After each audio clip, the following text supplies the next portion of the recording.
Hi YouTube, HiveRadical here. I felt to come on and address the whole uproar around Lawrence O'Donnell and his recent rants regarding my faith and the faith of Mitt Romney. I'm just going to read a few segments here to demonstrate the problems with his positions, some of the serious problems with his positions, and to address some specifics that he brings up about our faith. These are some specifics I don't know who else would address. Mitt Romney clearly isn't in a position to take O'Donnell head on. That's why O'Donnell did his attack the way he did it. As he points out candidly in his interview with Hugh Hewitt, that he won't criticize Islam because he's only a critic of convenience. And cowardice has more sway over his critiquing than does much else. Cowardice and ignorance, I might add.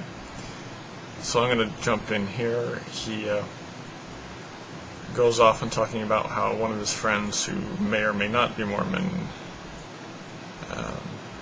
is a doctor, and tries to imply that anyone that's educated in our faith is simply lying about their convictions. He goes down here, he says, when Matt Lauer asked Romney the Huckabee question about Jesus and the devil being brothers, Romney refused to answer and handed the question off to the Church of Latter-day Saints.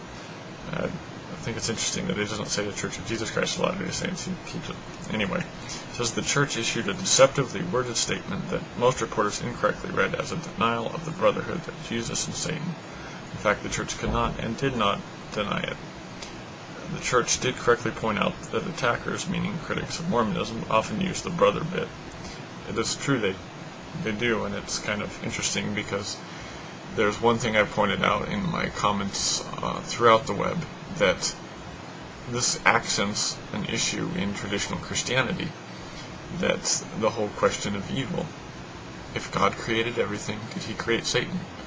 And if God created Satan, what's the difference between God creating Satan and Satan being the brother of Satan, or Christ being the brother of Lucifer? Basically, Mormon belief on this is that we believe that we're all co-eternal. We all have elements to each of us that are co-eternal with God.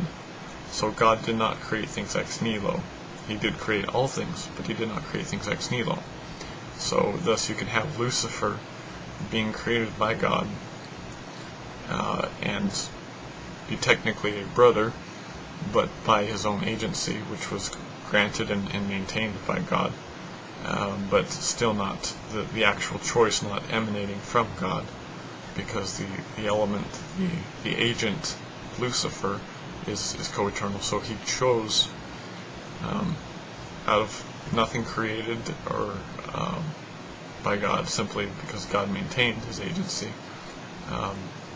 Satan. So in that sense it accents an issue of evil that arises in traditional Christian views that isn't there in traditional, in LDS views. So anyway, moving on. He says, after that, critics also use the Church's 70-year delight in polygamy and sex with very young girls, which also happens to be true. Not really. I mean, there were cases where younger women were married to men in what is commonly seen as being acceptable today. But if we want to compare all marriages back then by today's standards on age, then pretty much everybody's ancestors had sex with very young girls, whether or not it was monogamous or polygamous or what have you. I mean, just do your genealogy work and come back and tell me and assure me that none of your ancestors married any young women by today's standards. If you can come up with a ancestry pure of that, I will say you are quite the specimen. Let's see, moving on. Lawrence O'Donnell continues. He says, "The pundits had no idea how deliberately misleading Romney's speech was. They loved the bit about Romney's father marching with Martin Luther King.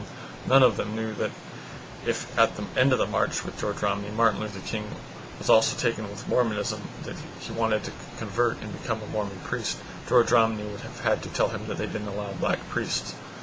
Well, actually, there had been black priests that were ordained by Joseph Smith, and at the time it would have been correct that a black person would not have been allowed to be a priest.